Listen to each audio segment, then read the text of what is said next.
Сәлеметсіздер ме, құрметті достар. Бүгін ұлттық тестілеу орталығынан бізде наурыз айындағы ұбт-ға байланысты нақты ақпарат шықты. Наурыз айындағы ұбт-ға тіркелу уақыты 4 наурыздан басталды және бұл ұбт ұлттық бірыңғай тестілеу 10 наурыз бен 10 сәуір күндері, яғни нақты бір ай өтетін болады. Тестілеудің құны 2242 теңге. Ал енді достар, біз Қазақстанның тарихындағы, жалпы тарихтағы ең алғашқы электрондық форматтағы ұбт-ға тіркелуді сіздермен бірге отырып қазір жасайтын боламыз. Құрметті достар, ең алдымен сіздер ұбт-ға тіркелу үшін app.testcenter.kz сайтына кіресіздер. Бұл жақта ұлттық тестілеу орталығы деп тұрады, кіру немесе тіркелу деп тұрады. Егер сіз кірген болсаңыз, бұның алдында тіркеліп қойған болсаңыздар, сіздер кіре бересіздер өздеріңіздің құпия сөздеріңізбен, логиндеріңізбен. Ал тіркелмеген болсаңыздар, дәл қазір осы жерде тіркелесіздер.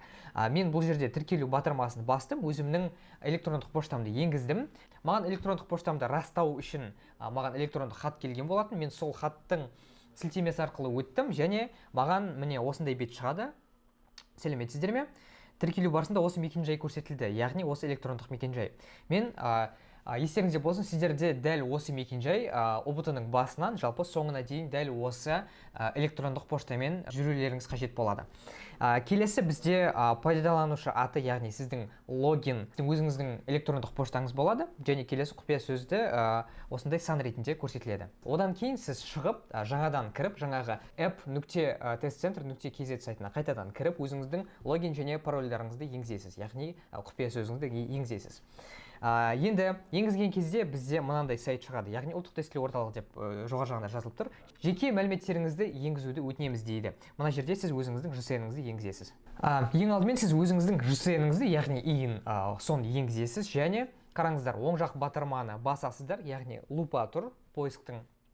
Соны бассаңыз, сіздің аты жөніңіз, тегіңіз және әкеңіздің аты автоматты түрде өзі шығатын болады. Келесі байланыс телефоны, яғни өзіңіздің күнделікті пайдаланып жүрген телефоныңызды жазасыз. Сақтауды басасыз міндетті түрде.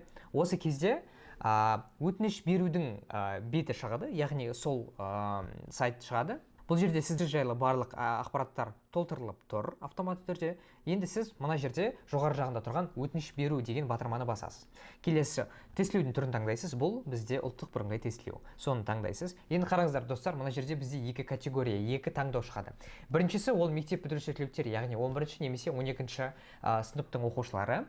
Бұл енді түсінікті жағдай, барлығымыз, көпшілігіміз жалпы осы категорияға жатамыз. Келесі өткен жылғы мектеп бітіруші түлектер, яғни ол біз достар естеріңізде болса айтқан болатынбыз.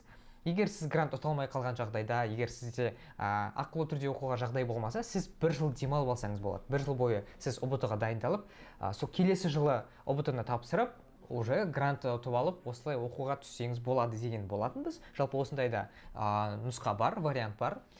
Бұл осындай оқушыларға арналған және колледж бітіруші түлектеріне, яғни мектептен кейін колледжге барып, колледжден кейін осы жоғары оқу орнына түскісі келетін оқушыларға арналған категория, сондай таңдау деп айтсақ болады. Енді біз көпшілігі таңдайтын ең бірінші таңдауды таңдаймыз. Келесі бізде тағы да ақпараттарымыз көрсетіліп тұр.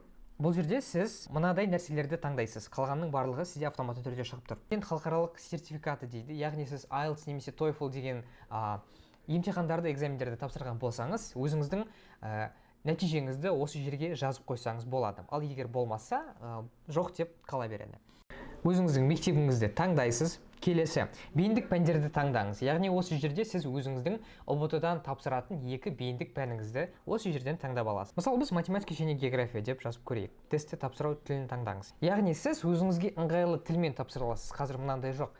Сіз қазақ мектебін бітірдіңіз, қазақ сыныбында оқыдыңыз, бірақ сіз қазақша ғана тапсыруыңыз қажет деген ондай нәрсе жоқ. Сіз, егер сізге орыс тілінде барлық ыңғайлы болса, сіз орыс тілінде қиналмай тапсыра берсеңіз болады. Бірақ біз енді мына жерде қазақ тілін таңдаймыз. Келесі, тестілеу облысын таңдаңыз. Достар, қараңыздар, енді мына жерде мынандай нәрсе. Тараз қаласында оқисыз, бірақ сіз наурыз айында толығымен Алматы қаласында боласыз. Бұл жерде сіз өзіңіздің Қазақстанның барлық қаласын таңдай аласыз, яғни қай жерде отырып сіз ұбт тапсырасыз, соны өзіңіз таңдай аласыз. Тестілеу облысы, мысалы, тағы Алматы деп жаза берейік.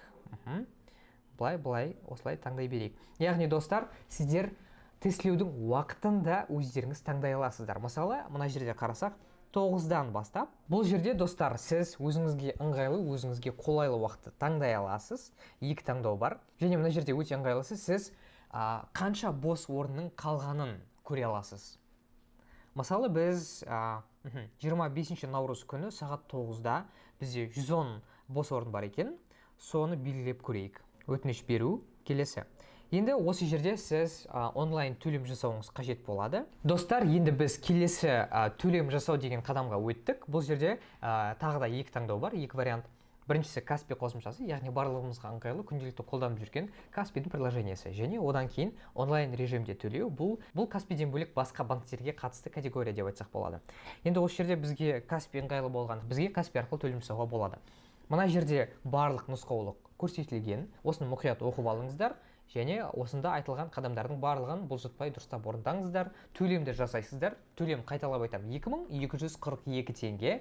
Шатастырып алмаңыздар. Осылайша сіз төлем жасағаннан кейін өтініш бере аласыз. Енді сіз Каспи қосымшасы арқылы төлем жасау әдісін таңдадыңыз. Төлем жасау үшін сізге қажетті тапсырыс нөмірін қалыптастырыңыз, Каспи қосымшасын ашыңыз, төлемдер бөлімін ашыңыз, білім санатын таңдаңыз, ұлттық тестілеу орталығын таңдаңыз, тапсырыс нөмірін енгізіп, төлем жасаңыз. Төлем аяқталғаннан кейін жаңарту батырмасын басыңыз дейді.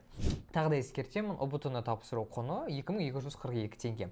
Ал достар, мына жерде айтылғандай, ең алдымен достар, біз Каспи қосымшасын ашамыз, төлемдер бөлімін таңдаймыз. Яғни платежи, мен мои платежи дегенге кіріп тұрмын. Осы жерде біз білім санатын дейді, яғни орысша айтқанда образование, немесе национальный центр тестирования деп өзін тікелей жазсаңыздар болады. Міне бізде шықты национальный центр тестирования. Осыны таңдаймыз, номер заказа. Сіздер мына жерде тапсырысты қалыптастыру деген батырманы бассаңыз, сіздің тапсырыс нөміріңіз шығады. Соны мына жерге енгізесіздер. 613 974. Міне. Продолжить, жалғастырамыз. Міне, к оплате деп өзі шығып тұр, яғни 2242 теңге. Выбрать счет оплаты, к оплате. Міне достар, осылай төлем жасайсыздар. Достар, біз жаңа ғана тіркелген болатынбыз, ақшасын төледік. Енді біз мына жерде барлық қажетті ақпаратты көре аламыз. Өтінішті өңдеуге болады. Яғни сіз қаланы, уақытын, күнін, мерзімін, жалпы осының барлығын өзгерте аласыз. Өтінішті жоюға болады, сіз жаңадан тіркелесіз. Достар, жалпы электрондық форматтағы ең алғашқы ұбт-ға тіркелу процесі дәл осындай. Осы видеоны өздеріңіздің достарыңызға және сыныптастарыңызға жіберіңіздер. Оларға да пайдасы тисін. Сіздерге достар, ұбт-да сәттілік тілеймін.